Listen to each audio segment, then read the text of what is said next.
여러분 안녕하십니까? 오마이TV입니다. 22대 총선에 출마하시겠습니까? 그렇다면 당신의 얘기를 들려주십시오. 저희 오마이TV가 22대 총선을 앞두고 대국민 출마 선언 프로젝트 나 누구, 나는 누구인가를 기획했습니다. 저는 나 누구 시즌2 진행을 맡은 성경환입니다. 나 누구는 우리 지역에 출마하는 후보가 어떤 사람인가, 어떻게 살아왔는가, 또 앞으로 어떤 정치를 할 것인가를 알려드리는 프로그램입니다. 오늘 이 시간에는 광주광역시 광산구 을지역에 출마하는 더불어민주당의 정재형님을 모셨습니다.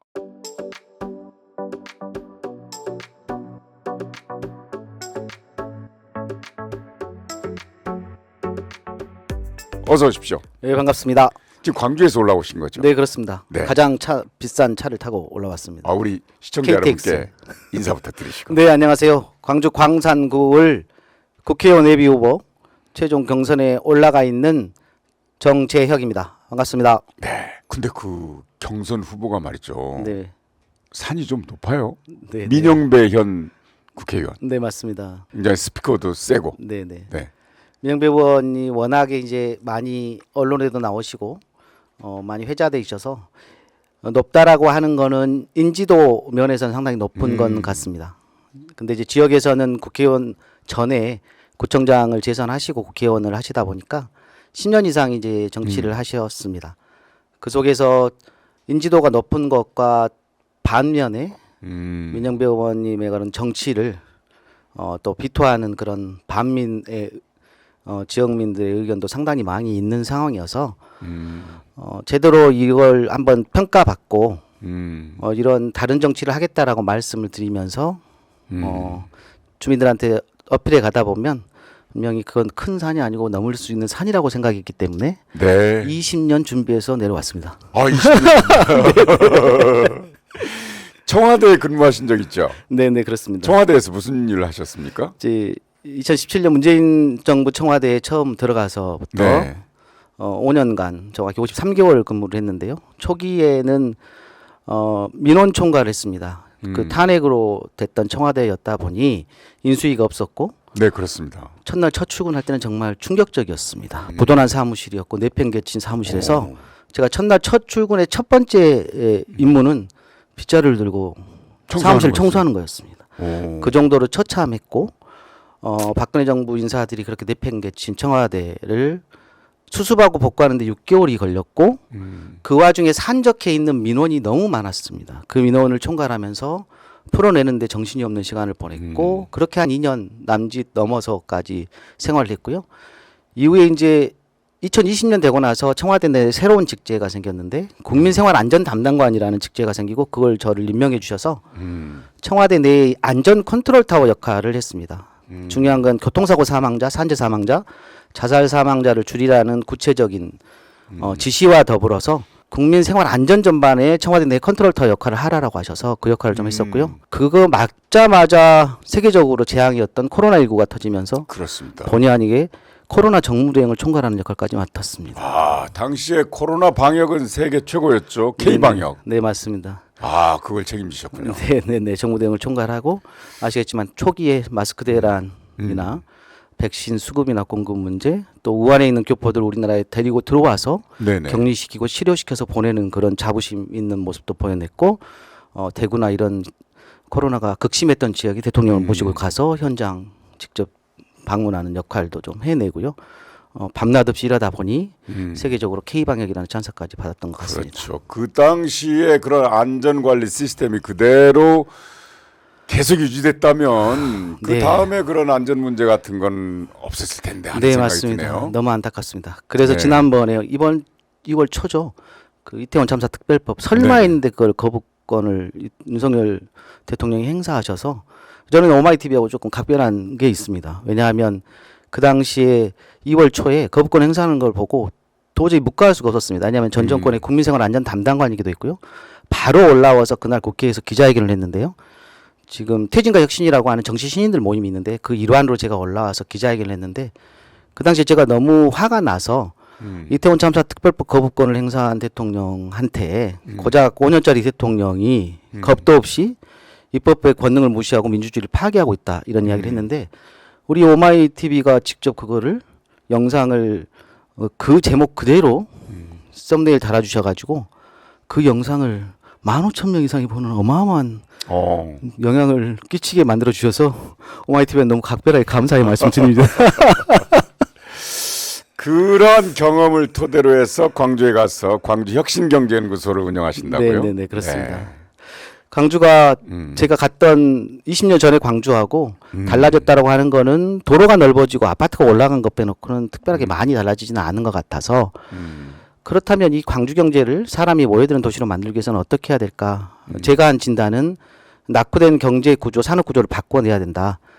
세계는 아이디어를 가지고 재화를 창출하는 혁신 경제로 바꿔내고 있기 때문에 이 혁신 경제는 시공간을 초월할 수 있는 경제 구조여서 광주에도 그런 이야기를 하고 있고 노력하고 있습니다. 네네. 자, 그러면 지금부터 10분 동안의 시간을 드리겠습니다. 네. 준비하신 PPT를 활용해서 효과적으로 홍보를 해주십시오. 네. 저를 소개하는 3가지 글귀가 있습니다. 먼저 첫 번째 화면에서 보시듯이 저는 문재인을 지킨 사람 정재혁입니다. 좀 전에 먼저 토크에서도 말씀드렸듯이 2017년 문재인 대통령을 모시고 청와대에서 5년간 근무했습니다. 당시에 박근혜 탄핵으로 출범한 청와대였기 때문에 인수위 기간이 없었고 그러다 보니 청와대 첫 출근 날은 정말 충격적이었습니다. 말씀드렸듯이 다들 내팽개치고 간 부도난 사무실 그 이상도 그 이하도 아니었습니다. 정말 대한민국의 컨트롤 타워인 청와대 이럴 수 있나 하는 충격과 실망감이 극에 달했었습니다. 박근혜 정부 인사들이 내팽개친 그런 청와대를 정상적인 시스템으로 돌려내고 인원을 채워내기까지 6개월이 걸렸고 정말 밤낮 없이 일했습니다. 초기 2년 6개월 정도는 산적해 있는 청와대 민원을 해결하느라 밤낮 없는 시간을 보냈었고요.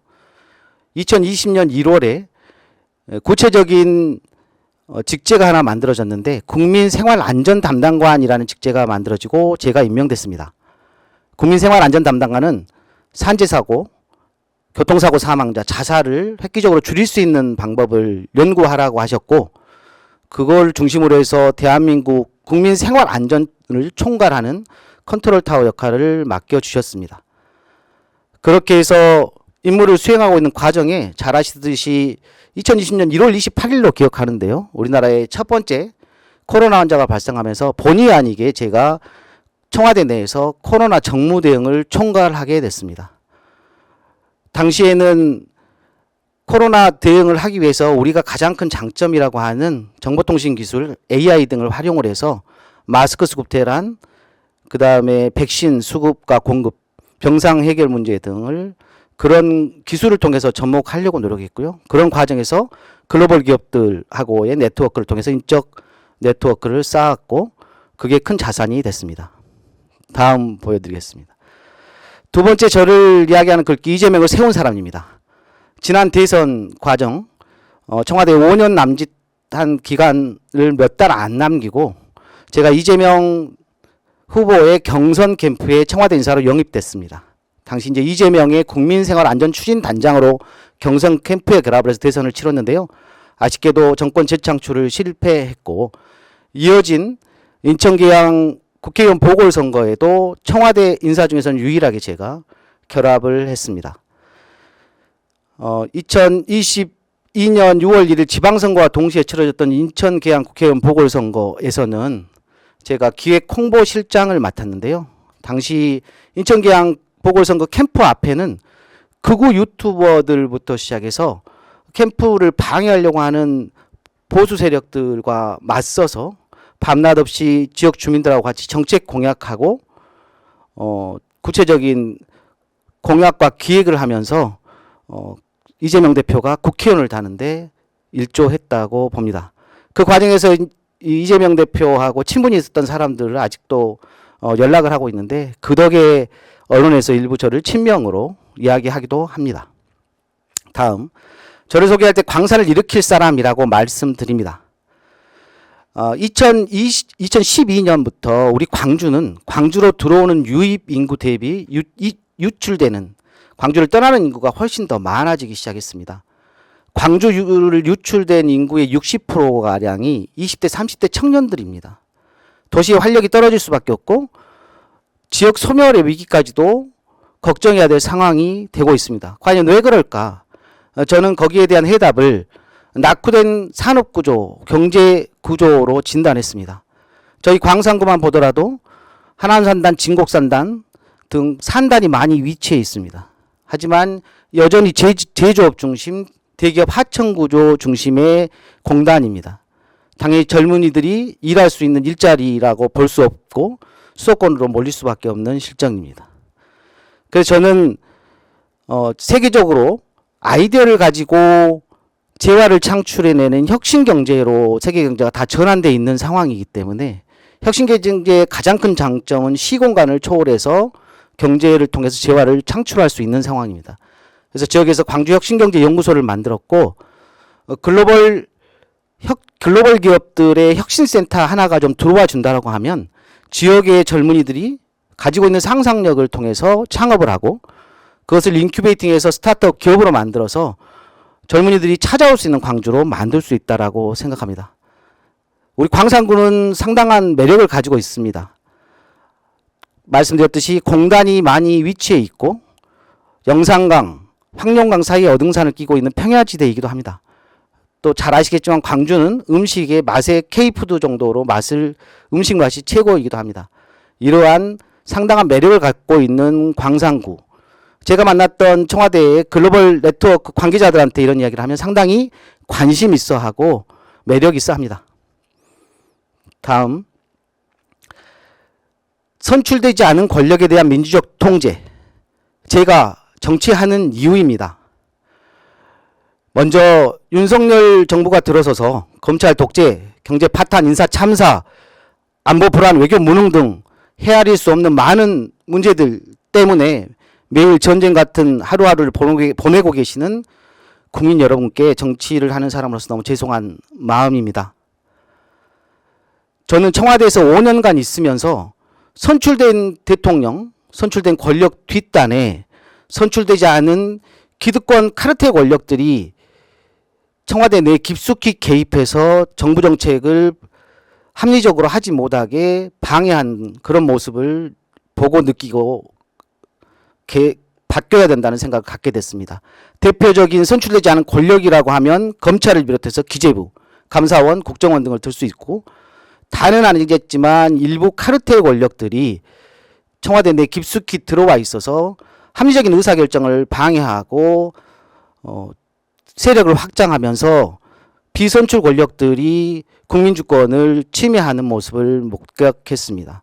저는 반드시 법과 제도를 통해 이러한 선출되지 않은 권력이 민주적으로 통제될 수 있는 구도를 만들고 싶고 기득권 카르텔 관료를 타파하고 지금과 같이 검찰에 넘겨가 있는 주권을 국민주권으로 반드시 환원시켜 내겠습니다. 다음 마지막으로 저는 품격 있는 정치, 혁신경제 광산을 모토로 제 이름대로 정치 제대로 혁신 시리즈 주요 공약을 몇 가지 가지고 있습니다. 먼저 대표적으로 형법에 채용청탁 비리제를 입법하고 싶습니다.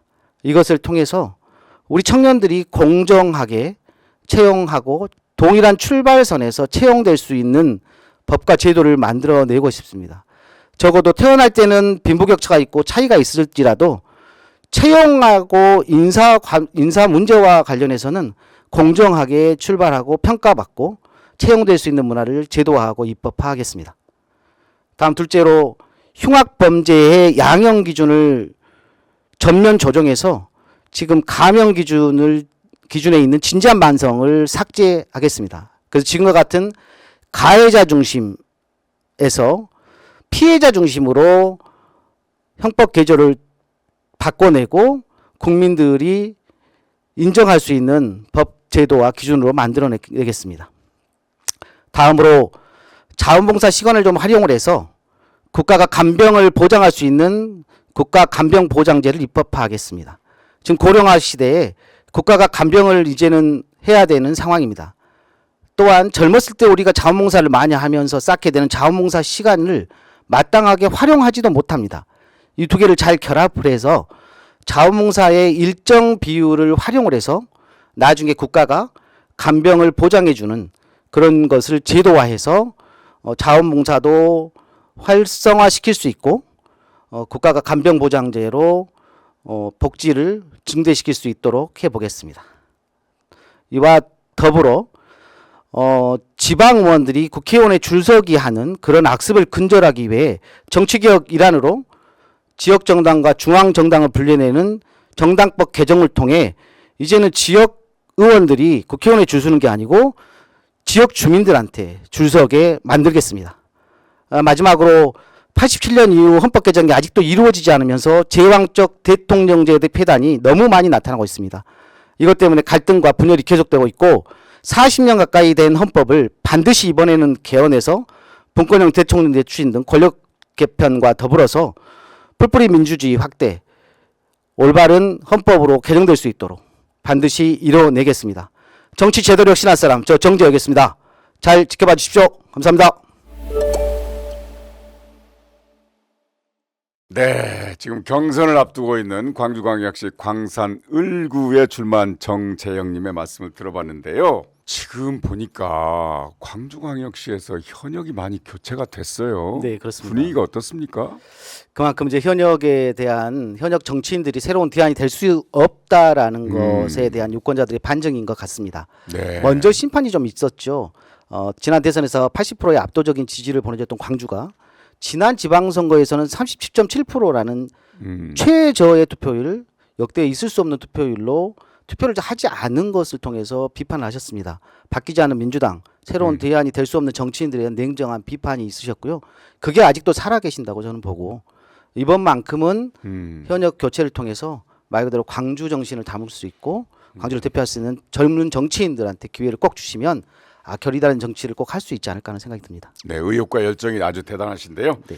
정치를 하게 된 계기가 뭡니까? 저는 서울에 올라와서 자연스럽게 국회 보좌관부터 좀 시작을 네. 했었습니다. 그래서 그 입법 과정에서 법을 만드는 것들을 배웠고 사람을 만나서 이야기를 듣고 민원을 해결하고 풀어내는 데 있어서 상당히 제가 특화되어 있지 않나 생각이 들었습니다. 제가 뭔가를 이렇게 제 스스로 제 이득을 찾으려고 하면 잘 안 되는데 사람들의 이야기를 듣고 민원을 해결해 나가는 데 있어서는 상당히 잘하고 이런다는 걸 좀 느끼게 됐고 제가 가는 길이 이 길이구나 하는 생각을 해서 정치를 하게 됐고요. 자연스럽게 한 3번의 대선을 같이 결합하고 운 좋게 이제 청와대에서 그런 역할도 하고 나와서 공공기관의 감사로서도 역할들 하면서 입법 행정 공공기관 전반에 대한 것들을 익히고 되면서 가장 중요한 게 제가 직접 정치를 해야겠다라고 했던 건 말씀드렸듯이 선출된 권력이 있는데 선출되지 않은 권력들이 좌지우지하는 이런 국가구조가 국민 주권이 올바로 실현되지 못하는 걸 알고 기득권 카르텔 관료들을 어떻게든지 법과 제도로 정비를 해내야 된다 이 생각을 하고 제가 직접 정치를 하게 된 이유입니다. 민주적 통제 구조를 만들겠다. 그렇습니다. 그렇다면 국회에 입성하면 네네. 어떤 상임위원회에서 활동하고 싶으십니까? 지역 현안을 놓고 보면 지금 해야 될 일들이 좀 많죠. 지금 광산군에 가장 크게 있는 게 이제 광주 군공항 이전 그 부지를 좀 활용한다든가 저희 지역과는 조금 옆 지역구인데 광산 갑 지역입니다. 거기는 저희 광산 을 지역에는 이제 영산강이 흐르고 있고 황룡강, 영산강, 어등산 등 이런 걸 잘 개발을 해서 지역 주민들의 문화 혜택을 줘야 되고 이런 것들이 있습니다. 그렇다 보니까 국토위나 아니면 제가 지금 가장 이야기하는 광주 경제가 젊은이들이 돌아오게 만들려고 하면 산업 구조의 개편, 혁신 경제로 바꿔야 된다라고 계속 이야기하고 있기 때문에 그렇다고 하면 산자위 정도도 저는 제가 충분히 역할을 발휘할 수 있고 청와대에서 가졌던 글로벌 인적 네트워크를 통해서 충분히 우리 광주 경제 구조를 혁신 경제로 바꿔내고 돌아오는 광주로 만들 수 있다고 자부합니다. 지역 현안도 해결할 겸해서 네네. 네. 일찍부터 대학을 졸업하자마자 이제 보좌관 생활을 하셨다고 네네. 그랬잖아요. 그 정치적 롤 모델이 있을 텐데. 저는 제가 첫 번째 모셨던 의원님 지금 후원회 회장님도 맡고 계시는데요. 신계륜 국회의원을 제가 네네. 모셨습니다. 성북에서 사선하셨는데요. 네. 정말 힘든 국회의원이십니다.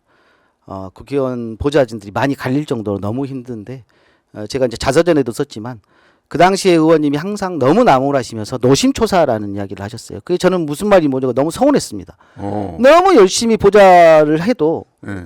칭찬하지 않으시고 사람들한테 연락 주시고 그러시면서 노심초사하지 않으면 안 된다라는 이야기를 하셨는데 이렇게 와서 보니까 제가 우리 캠프나 사람들한테 모든 일 하나하나 노심초사해야 된다. 그만큼 하나의 무슨 일을 하더라도 온 힘을 다해서 해야 된다. 네. 그게 국민을 위한 일이다라고 가르쳐 주셨던 것 같고요. 그게 제가 가슴에 담고 있는 것이고 명제이기도 합니다.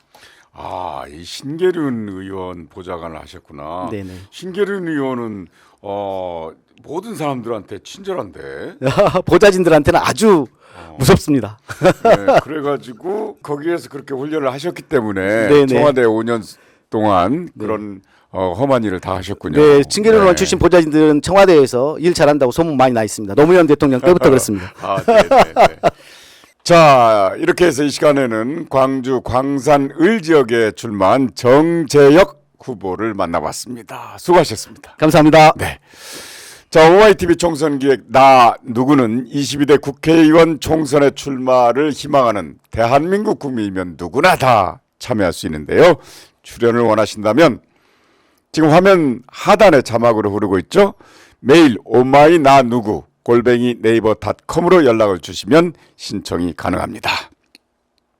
자, 22대 총선에 출마하시겠습니까? 그렇다면 당신의 얘기를 들려주십시오.